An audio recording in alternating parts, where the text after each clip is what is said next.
The restaurant buzzed with soft chatter and the clinking of silverware against fine china. It was an upscale place, the kind where wealthy businessmen seal deals over expensive steaks and fine wine. Among the waitstaff, Daniel moved swiftly between tables, his posture straight, his uniform crisp. He took pride in his work, even if some customers barely noticed him. He had learned to brush off the occasional rude comment or dismissive glance, until tonight. At one of the corner tables sat Mr. Lawson, a man whose wealth dripped from the gold cufflinks on his wrists and the designer watch on his hand. He was used to being the most important person in the room.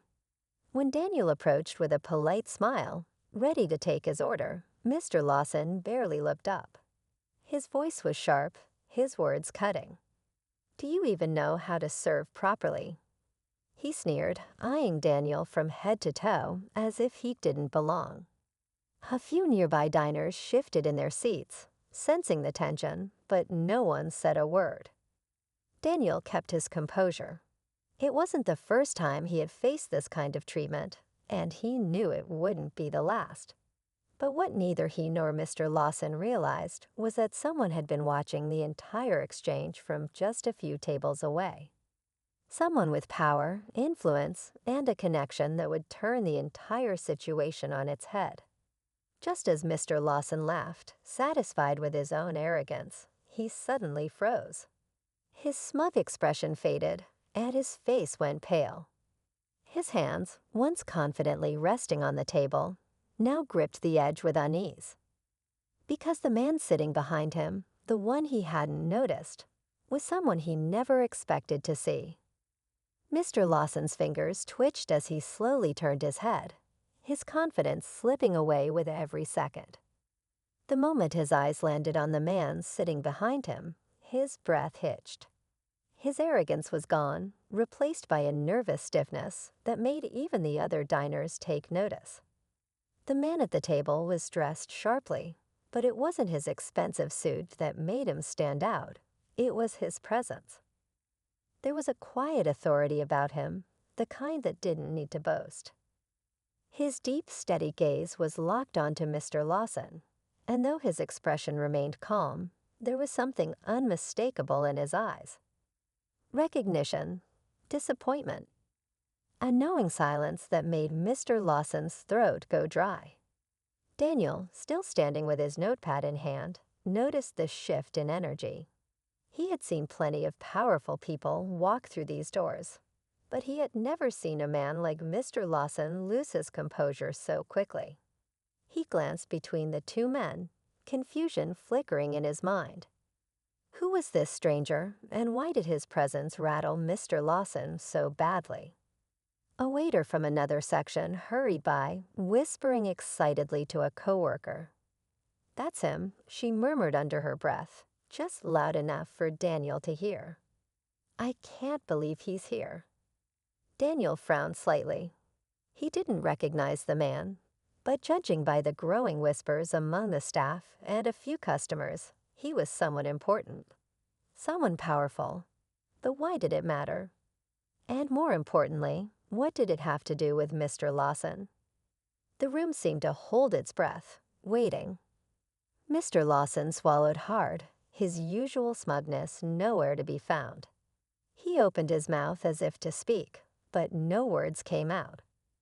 The silence stretched between them, thick and heavy, as Mr. Lawson shifted uncomfortably in his seat. He was used to being the most powerful man in the room, but at this moment he felt small. His eyes darted around, looking for a way out, but there was none. The man behind him wasn't just watching, he was waiting. Daniel could feel the shift in the air. Whatever was happening between these two men was bigger than just an awkward encounter. There was history here, something deep and unspoken. He had seen all kinds of power plays in this restaurant, but this was different. Mr. Lawson wasn't just uncomfortable, he was afraid. The other customers had started to notice too. A few exchanged glances, quietly murmuring to one another, trying to piece together the puzzle. Some recognized the man sitting behind Mr. Lawson, though they remained cautious, unsure whether to acknowledge his presence. Others simply sensed the tension and chose to look away, pretending not to see what was unfolding before them. Daniel took a slow breath, deciding to continue as if nothing was wrong. "Would you like to place your order, sir?" he asked, his voice steady. If there was one thing he had learned in this job, it was how to maintain professionalism, no matter the situation. But Mr. Lawson didn't respond. His hands were still gripping the edge of the table, his knuckles turning white. The confidence that had dripped from his words earlier was gone. Finally, the man behind him spoke. "I didn't expect to see you here," he said, his voice smooth but firm. He leaned back in his chair, studying Mr. Lawson carefully. His expression remained unreadable, but his presence alone was enough to keep everyone on edge. Daniel glanced between them, feeling the weight of something unspoken. He didn't know who this man was or what past he'd shared with Mr. Lawson, but one thing was clear. Whatever was about to happen would change everything. Mr. Lawson's throat bobbed as he swallowed hard. His usual sharp tongue was useless now, frozen under the weight of the man's gaze. The restaurant felt smaller, as if the walls had closed in around him. He glanced at Daniel, as if hoping the waiter could somehow break the unbearable silence. But Daniel only stood there, waiting, just like everyone else. The man behind him slowly placed his napkin on the table and leaned forward slightly. His movements were calm, deliberate. "It's been a long time," he said, his voice steady but laced with something unreadable. "I see you haven't changed much." A flicker of something crossed Mr. Lawson's face, guilt, maybe, or fear. His fingers twitched against the tablecloth, his mind racing. I didn't expect to see you here," he finally muttered, his voice barely above a whisper. Daniel could feel the weight of the moment pressing down on them. He had no idea what was happening, but he knew one thing: this wasn't a simple reunion. There was something personal here, something buried deep beneath the surface. The restaurant had gone completely silent now.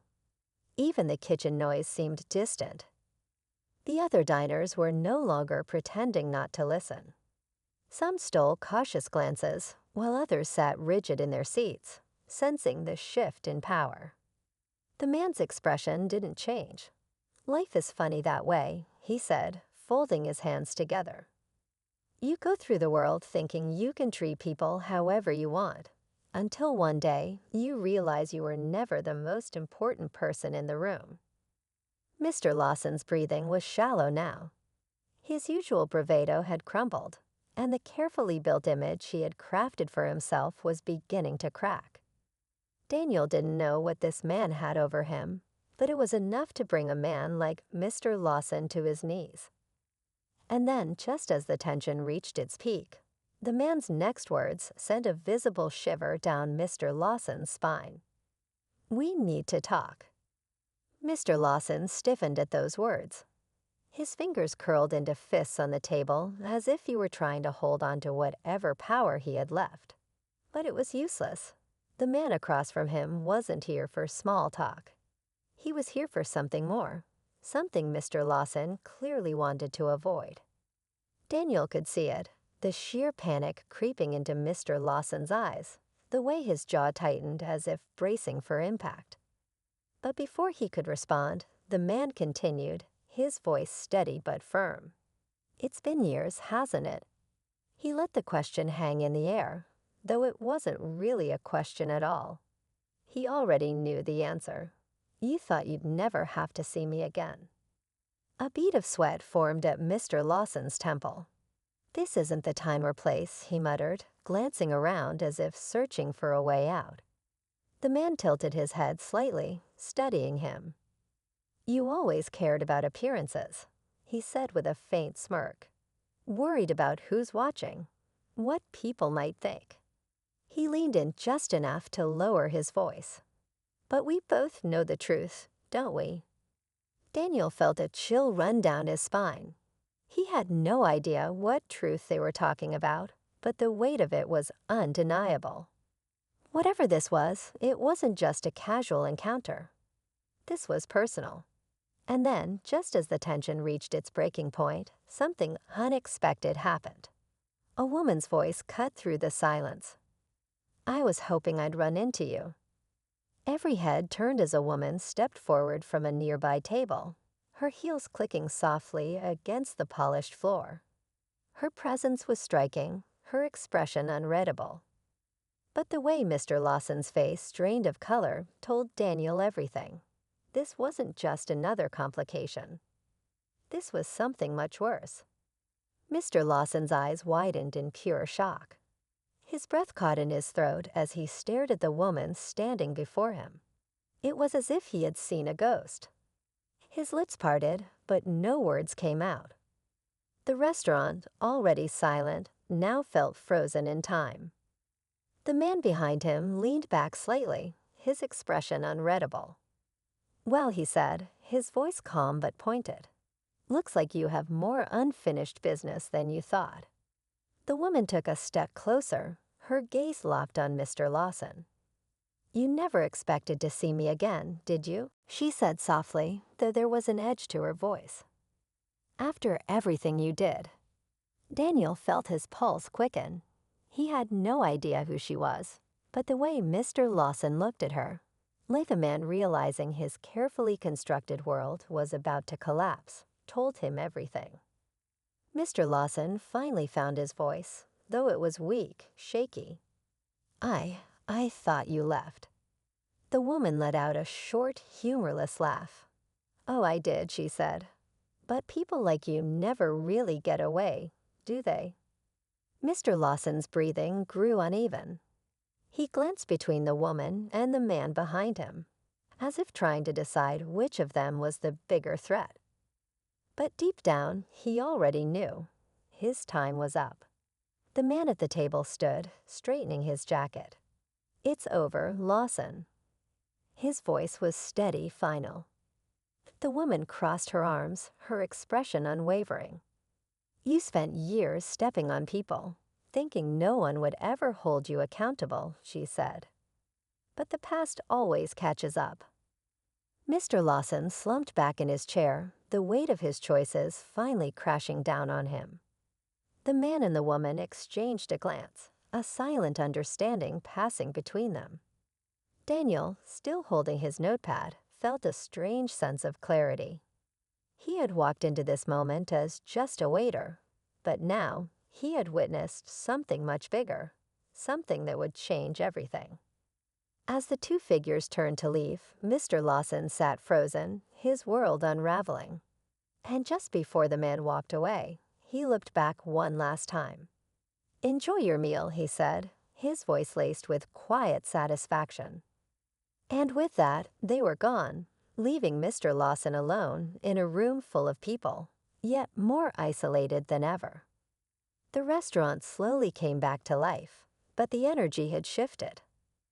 The other diners whispered among themselves, exchanging curious glances, but no one dared to approach Mr. Lawson.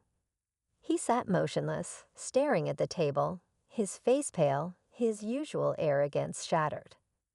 The weight of everything that had just unfolded pressed down on him, and for the first time in his life, he had no control over the situation.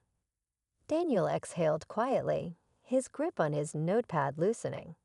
He had served hundreds of customers before, but this night would stay with him forever. He glanced at Mr. Lawson, who now looked smaller, almost unrecognizable from the man who had mocked him just minutes ago. A manager walked past, giving Daniel a questioning look, but he simply nodded, signaling that he was fine. There was nothing left to do but move forward. With a calm professionalism, he cleared the empty plates from the man's table, as if this were just another ordinary night. Mr. Lawson finally moved, running a hand over his face before pushing his untouched plate away. He looked around the room, realizing that every pair of eyes on him carried judgment, pity, or worse, indifference. He wasn't the most powerful man in the room anymore. Daniel turned to leave, but then, just for a moment, he paused. He met Mr. Lawson's eyes, not with anger or resentment, but with something even more powerful: understanding. And then, without a word, he walked away, letting the moment speak for itself. As he returned to his station, the hum of conversation filled the air again, the night moving on as if nothing had happened.